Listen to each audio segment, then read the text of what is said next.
allow us to build a military base in your country, or send troops in support of ours to someplace in the world like Iraq, or vote with us on the next UN vote, to have their electric utility company privatized and their water and sewage system privatized and sold to U.S. corporations or other multinational corporations. So there was that whole mushrooming thing, and it's so typical of the way the IMF and the World Bank work, that you put a country in debt, and it's such a big debt it can't pay it, and then you offer to refinance that debt and pay even more interest. And you demand this quid pro quo, which you call a conditionality or good governance, which means basically that they've got to sell off their resources, including many of their social services, their utility companies, their school systems sometimes, their penal systems, their insurance systems, to foreign corporations. So it's a double, triple, quadruple whammy.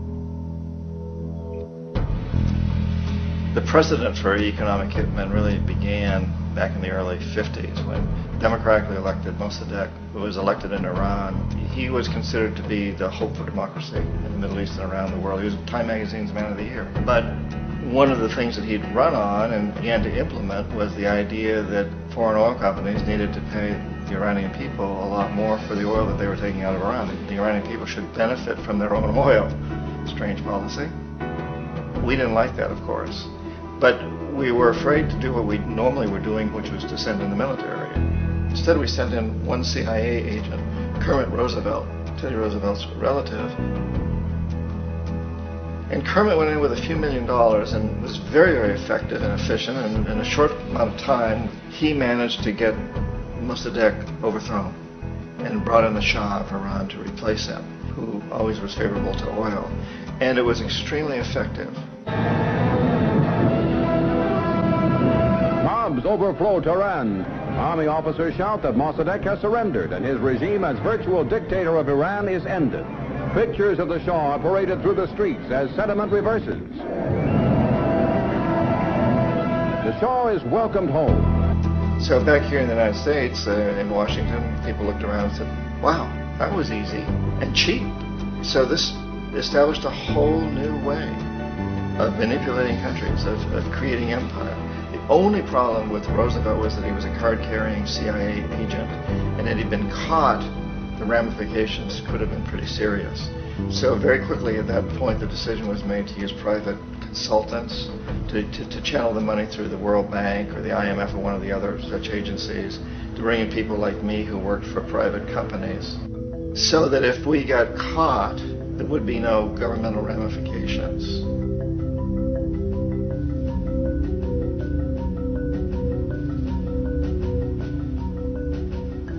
When Arbenz became president of Guatemala, the country was very much under the thumbs of United Fruit Company, the big international corporations. And Arbenz ran on this ticket that said, you know, we want to get the land back to the people.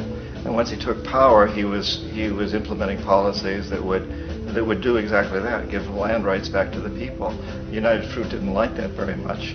And so they hired a public relations firm, launched a huge campaign in the United States to convince the United States people, the citizens of the United States, and the press of the United States, and the Congress of the United States, that Arbenz was a Soviet puppet, and that if we allowed him to stay in power, the Soviets would have a foothold in this hemisphere. And that, at that point in time, was a huge fear on everybody's mind, the Red Terror, the Communist terror.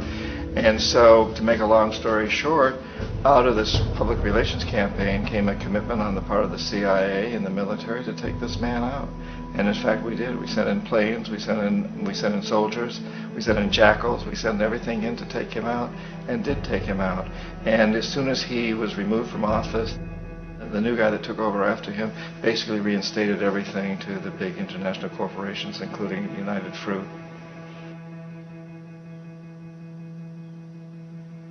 Ecuador for many, many years had been ruled by pro-US dictators, often relatively brutal.